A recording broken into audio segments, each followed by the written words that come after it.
The last time I spoke to my ex, she handed me my things in a box and said, "I don't hate you, I just can't keep waiting." I told her I understood, but when I got back to my apartment and opened the box, I found a letter she never meant me to see.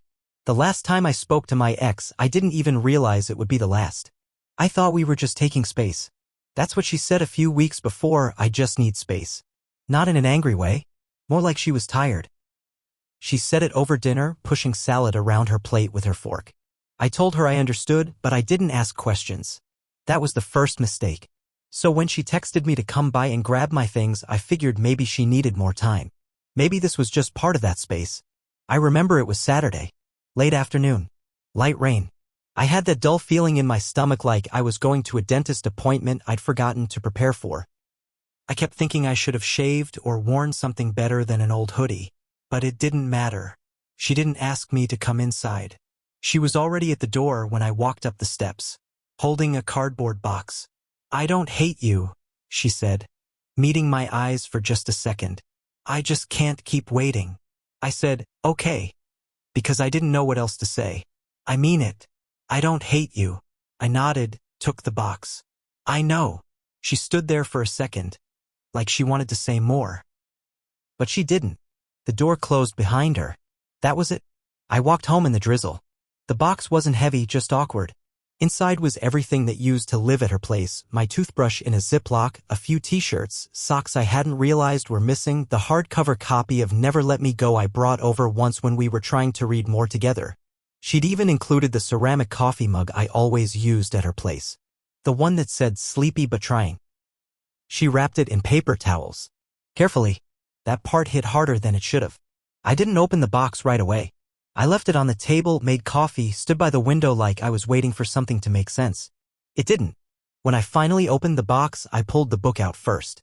And a piece of notebook paper slipped out and landed on the floor. Folded twice. Her handwriting. I knew it instantly. It didn't have my name on it. No greeting. It started halfway through a sentence. And I keep wondering if I'm crazy for wanting more. My chest got tight. I sat down. "You say you love me, but you never show up for me when it counts. You vanish when things get hard, and then come back like nothing happened. And I let you. That's on me. But I don't know how many more birthdays I can spend alone before I stop pretending I'm okay with it." I remembered her birthday last year. I'd forgotten to request the day off work. Got stuck on a late shift and didn't text her until after 9 p.m. She said it was fine. That we'd do something on the weekend. I believed her. "I know you're not a bad person. That's what makes it harder. If you were mean, I could leave. If you cheated, I could leave. But you're just not really here. Not in the way I need. I wanted to marry you. I pictured our life together. I even picked out baby names. And I don't think you ever even noticed." I didn't. That's the truth. I thought we were just floating along, taking it slow. She must have been making plans while I was waiting for a signal. The letter ended without a signature. I don't know when she wrote it. I don't think she meant to give it to me. It must have been tucked inside the book for a while. A draft she never sent. But it said everything she didn't say at the door. I haven't texted her. Haven't called. There's nothing I could say that wouldn't come off too late. Sometimes I reread it hoping I'll see something different in her words. Like maybe it wasn't all my fault. But it is. Or at least enough of it is. I kept the letter in the drawer next to my bed. For a week, maybe two, I didn't touch it. But it kept pulling at me. I'd be doing something small, folding laundry, brushing my teeth, watching TV, and I'd hear her voice in my head. Not the soft, calm way she spoke when she was done. The version of her I used to ignore. The one that said it's fine when it wasn't. Eventually, I texted her. Just one line. "Was that letter meant for me?" She didn't respond. Not that day. Not the next. 3 days later, she finally wrote back. "No. But I guess it doesn't matter now."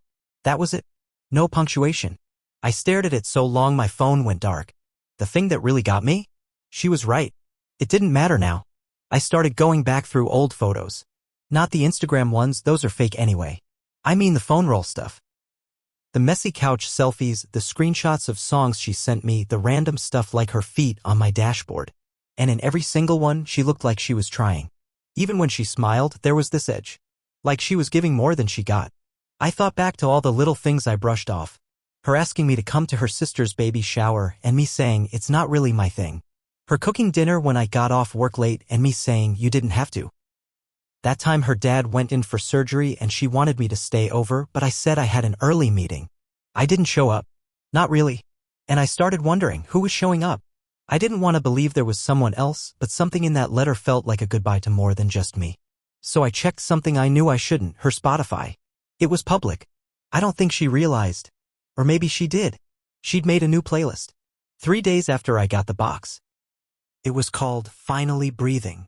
Every song on it was something I used to skip when she played it. Mostly sad indie stuff. But one of them stood out. A song she once called Our Future First Dance. When she played it in the kitchen while making pancakes. Now it was the closing track. That night I didn't sleep. I kept going over everything. All the times I thought I was just tired or distracted. She probably thought I was disappearing. Every absence I thought was small, she had probably carried like a stone in her pocket. I didn't cheat. I didn't yell. I didn't lie. But I also didn't fight for her. Not once.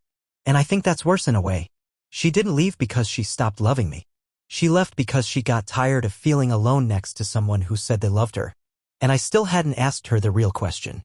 The one I was scared to know the answer to, did you already move on before you let me go? A week after the playlist, I ran into her best friend, Tessa, at the grocery store. We never got along, really. She thought I was distant, and she wasn't wrong. But we were always civil. This time was different. She saw me near the frozen food aisle and stopped. No fake smile. Just looked at me like she was debating whether to keep walking. Tessa, I said, nodding like it was nothing. She didn't nod back. You look like shit. I half laughed because what else could I do? Yeah, well. Breakups, right? She crossed her arms. You should have let her go earlier. Would have hurt less. That stopped me. I didn't know she was already gone. She tilted her head slightly. She waited on you for years, man. You just didn't notice. There was silence between us for a second. Then she added, you know she got accepted to that job in Chicago, right? The one she didn't tell you about. I didn't. My stomach dropped. She applied months ago, Tessa went on. Didn't think you'd care. She's moving next week. I tried to speak, but nothing came out. Not a word. She didn't want to leave you behind, Tessa said. But eventually she realized you weren't going with her either way. Then she walked off. No goodbye. When I got home, I tore through the rest of the box. Looked again, like maybe I missed something. A note. A clue. A second letter. I found nothing. Later that night, I checked her Instagram. She'd posted a picture of a moving truck and a caption that just said, Almost time. No tags. No faces. Just a comment from someone I didn't recognize. See you soon. Love. A guy. No likes on his profile picture. Just a private account and a name I didn't know. I stared at that comment for a long time. So maybe she had moved on. Maybe she was already seeing someone. Maybe she wasn't waiting anymore because someone else had already shown up. I wanted to believe it started after me. After the box. After the letter. But I couldn't be sure. That's when I realized. I wasn't just grieving the breakup. I was grieving the version of myself I pretended to be. The guy I thought was enough, who in the end never really showed up. And I guess what still gets to me is this. She didn't leave because she stopped loving me. She left because she finally realized I never really showed up. And now every time someone says they're just tired, I hear her voice behind it and I know exactly what comes next. It's been almost a year now. I still have the box. Still haven't used the mug. I kept telling myself I'd throw it all out one day, but I haven't. I think part of me wants to hold on to the reminder, not of her, but of what I let happen. People say closure helps, but I think some stories aren't supposed to close. They just sit with you, quiet, permanent, like a chair someone used to sit in that you can't bring yourself to move. And sometimes when I meet someone new and they laugh too hard or ask me questions I don't know how to answer, I wonder how long before I disappear again. Because the truth is, I didn't lose her all at once. I lost her in 100 quiet ways. And by the time I noticed, she was already gone.